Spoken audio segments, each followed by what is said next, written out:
السلام علیکم ورحمت الله وبرکاتہ. څنګه چې ملګر تاسو ته پته چې 13 رمضان مونږه هم افطاری کیمپونه چې کم دي دا چلولي نو سخت کال چې کم دی نو بیا هم مونږه د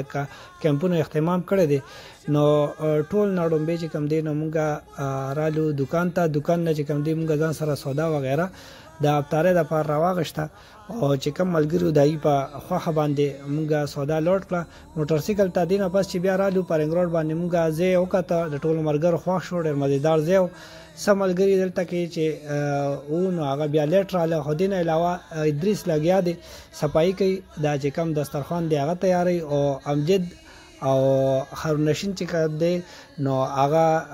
پارسل پیکینګ کوي ډکې او لیاقت چې کم دی نو موږ سره ډیر زیات امداد وکړو چونکه گاډي خراب خمو خو بیا هم موږ چې کم دی نو رنګ روډ ته افطاری پروګرام کې چې کم دی د خدمت کې موږ سره شامل شو.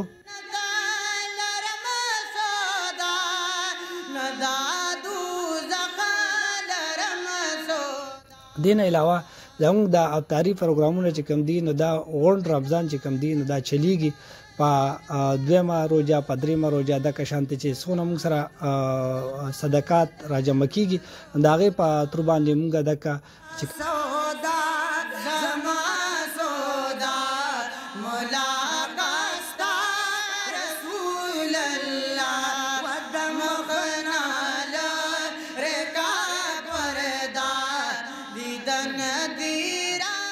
زیات غټو گاډو والا په دې باندې راځي یا موټر والا یا چې کم داسې خلک چې ای د لری نه راغلي یا په لار په جماعت راغلي او هغه رواني خپل کور ته دا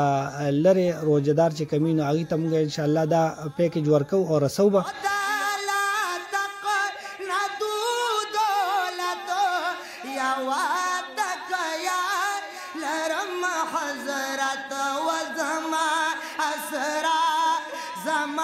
نو کوم ملګری دا سی وی چې هغه د امداد کول غواړي نو موږ سره په دغه نمبر باندې رابطه هم کولی شي او که تاسو غواړئ چې موږ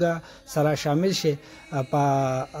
افطاری پروګرام کې د خدمت کې د منډو تړلو کې نو موږ سره په دغه نمبر باندې رابطه وکړي ان شاء الله زموږ چې څونه منډه تړلې څونه دغه د ټول د الله رضا لپاره دي نو تاسو هم موږ سره د خدمت کې لاس امداد وکړي. ډیر مننه.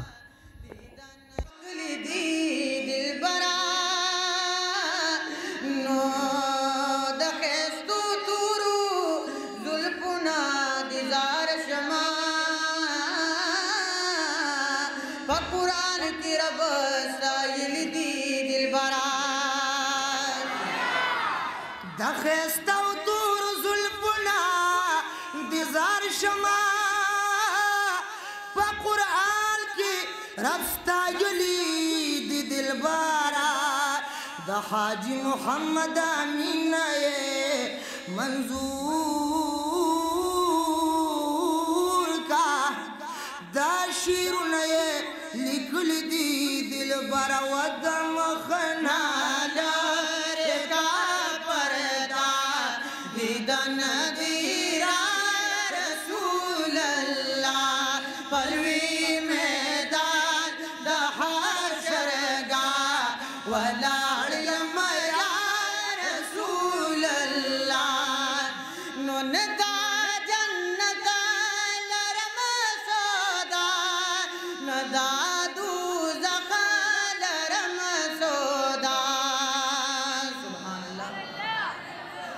ندا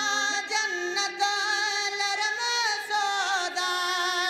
ندا دوزخ لرم سودا زما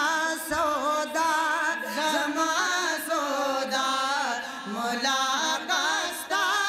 رسول اللہ ودم خنال رکا پردا دیدن دیرا